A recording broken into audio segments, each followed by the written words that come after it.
আসসালামু আলাইকুম বন্ধুরা। আজকে রেসিপি হচ্ছে বেগুন দিয়ে আলু দিয়ে একটা দুর্দান্ত রেসিপি। ট্যাংরা মাছের ঝোল হচ্ছে বেগুন আলু দিয়ে। তো তোমরা দেখো রেসিপিতে কি কি মশলা দিচ্ছি, তোমাদের ভালো লাগবে। আজকে এই বেগুন দিয়ে ট্যাংরা মাছের তরকারি হবে। দারুণ একটি ট্যাংরা মাছের তরকারি হবে।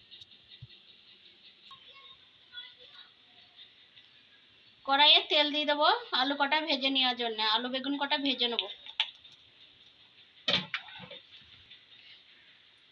তেলটা গরম হয়ে গেছে, নুন হলুদ মাখা আলু কটা ভেজে নেব।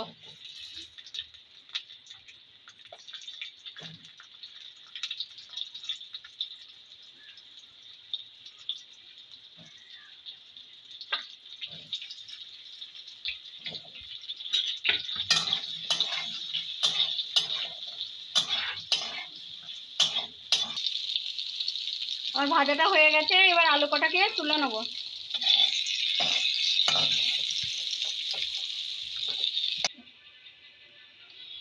নুন হলুদ মাখা বেগুন কটা দিয়ে দেবো,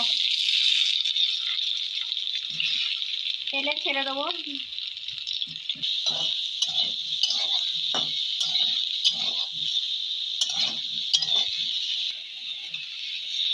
বেগুনটা আমার ভাজা হয়ে গেছে, আমি এবার তুলে নিচ্ছি।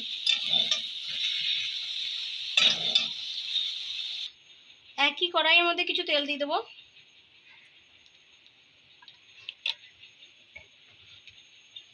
পেঁয়াজ কুচি,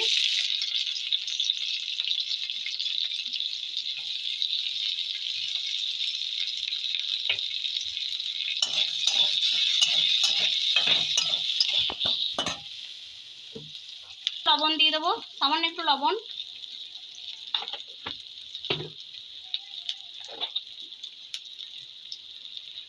আদা বাটা, রসুন বাটা,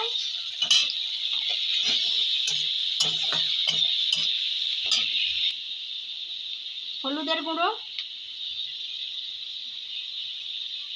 লঙ্কার গুঁড়ো,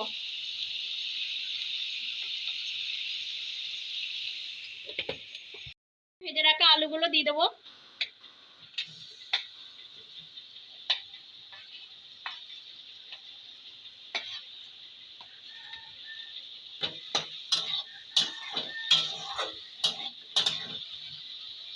এবার দেবো,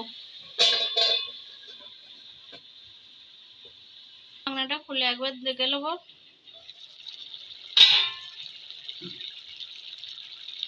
সামান্য জিরে গুঁড়ো,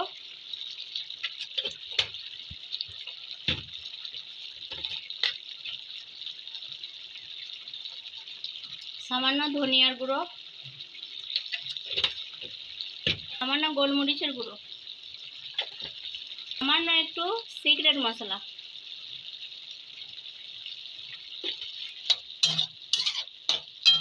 এবার একবার নেড়ে দিয়ে আগে থেকে ভেজে রাখা বেগুনের পিসগুলো দিয়ে দেবো।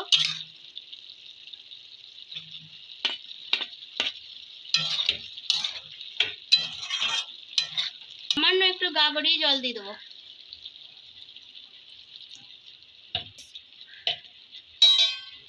এবার কষিয়ে আসার জন্য একবার ঢেকে দেবো।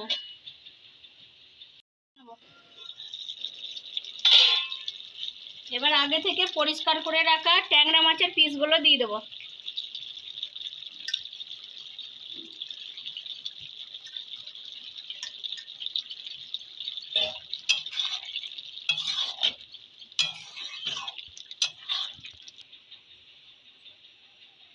এবার একবার ঢেকে দেবো।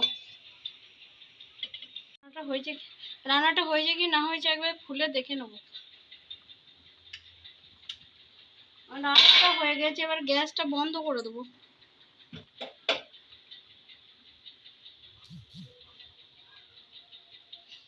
দিয়ে ঢেলে নেবো। বেগুন আলু দিয়ে ট্যাংরা মাছের ঝোল কি সুন্দর হয়েছে। ঝোল কি সুন্দর হয়েছে দেখুন বন্ধুরা। আসসালামু আলাইকুম বন্ধুরা, আমার রান্না যদি ভালো লাগে লাইক কমেন্ট সাবস্ক্রাইব করবেন। আসসালামু আলাইকুম।